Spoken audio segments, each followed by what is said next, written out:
La belle vie des chats, la belle vie des chats, la belle vie. Je vois que mon petit titre, qui est magnifique, on ne le voit pas. Oh, c'est dommage. Il est caché, comme c'est... Bon, alors, on va essayer de le monter, tiens. Il est caché, il y a marqué love. Voilà, c'est un love. Love caché, voilà. C'est un amour secret, voilà. Un amour secret pour les chats, mais qu'on révèle quand même. Hein. Pas si caché que ça. Et donc, bonjour sur Love Télé, Love TV, about cats. Et là, je suis en train de lire un livre que mon ami un des rares amis a pu m'offrir. Ça s'appelle Entre chats. Entre chats. Entre chats, un livre donc de Fiona et Marc Henry, et c'est avec des textes, mais surtout avec de magnifiques photos, tu vois.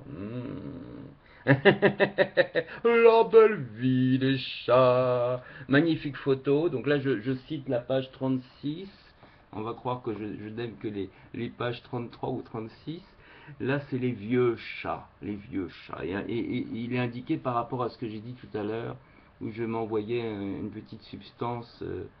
Il est dit, je cite, les chats peuvent donner l'impression d'être en parfaite santé alors même qu'ils sont malades.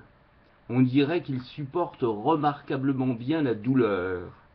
En fait, leur corps sécrète une substance chimique qui leur permet de moins sentir leurs maux. C'est évidemment une bonne chose pour eux, mais en même temps, le diagnostic d'un mauvais état de santé s'en trouve retardé. Il convient donc de les surveiller très attentivement afin de déceler les signes avant-coureurs de la maladie. Toute modification, même infime, du comportement doit être prise au sérieux dans la mesure où les chats sont généralement très fidèles à leurs habitudes. Miaou, miaou. Voilà. Alors là, c'est vraiment un magnifique un livre offert par la rue, visiblement. Et mon ami l'a trouvé dans la rue, il m'a dit, tiens, j'ai pensé à toi, j'ai vu, moi, je ne l'aurais pas pris pour moi, mais je sais que tu aimes les chats, alors je te l'ai ramené spécialement pour toi.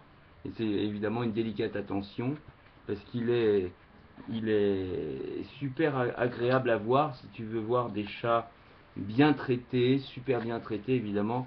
Là, ils sont super bien traités dans ce livre.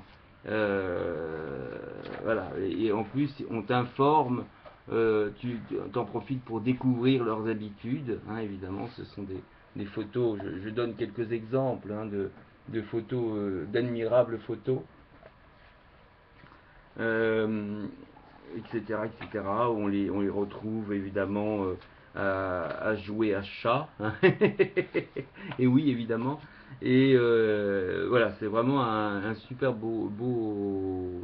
un super beau livre, la beauté des chats. Voilà, la beauté des chats, on parle évidemment des yeux, de l'ensemble. Et alors, j'avais trouvé un texte tout à l'heure, il est là, voilà, ça s'appelle Chat perché, parce que tout à l'heure j'ai cité un autre texte qui est paru dans une revue, là, récemment, là en juillet 2015, et ça s'intitulait Chat perché. Et là, c'est le même titre, Chat perché, et c'est à la page 92.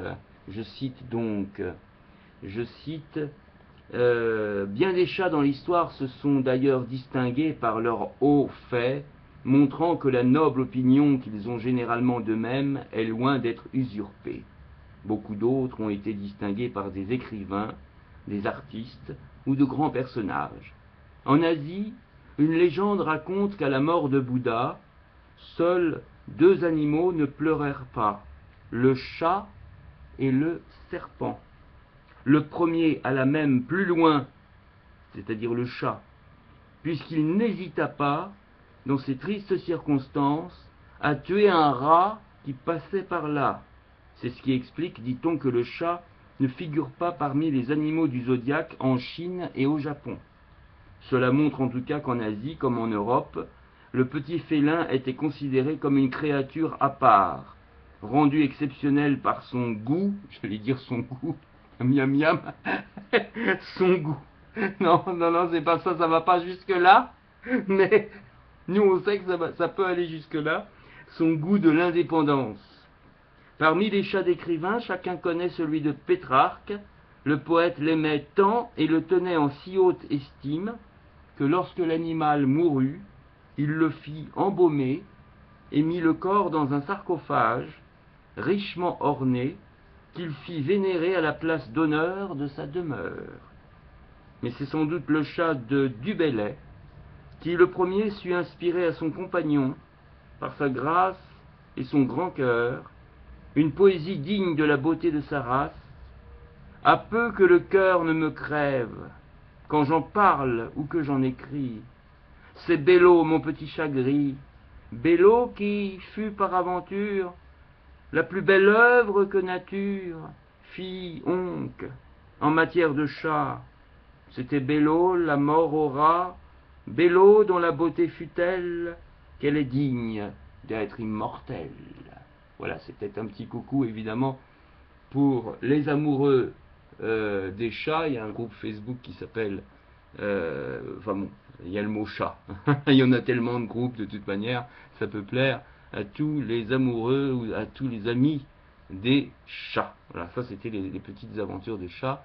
Et je trouvais que l'écho était pas mal puisque moi qui dis je suis le Bouddha des chats, on me dit, là on me dit non non non Bouddha, la légende dit que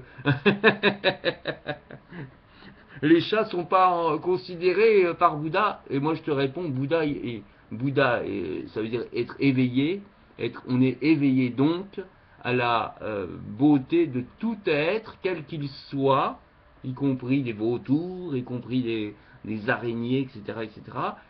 Euh, et et donc, voilà, alors s'il n'y a pas un temple bouddhiste pour les chats, eh ben, chez moi, c'est mon petit temple bouddhiste spécial chat. Il y a plein de chats, plein de photos, j'allais dire plein de chats. Oui, plein de chats de cœur, évidemment, mais surtout plein de photos de chats partout, partout, partout. Voilà. La belle vie, à bientôt. Et il y a des fois, il y en a des vrais, voilà, qui apparaissent, des vrais, puisque je suis cat-sitter. La belle vie, à bientôt, la belle vie, à bientôt. Miaou.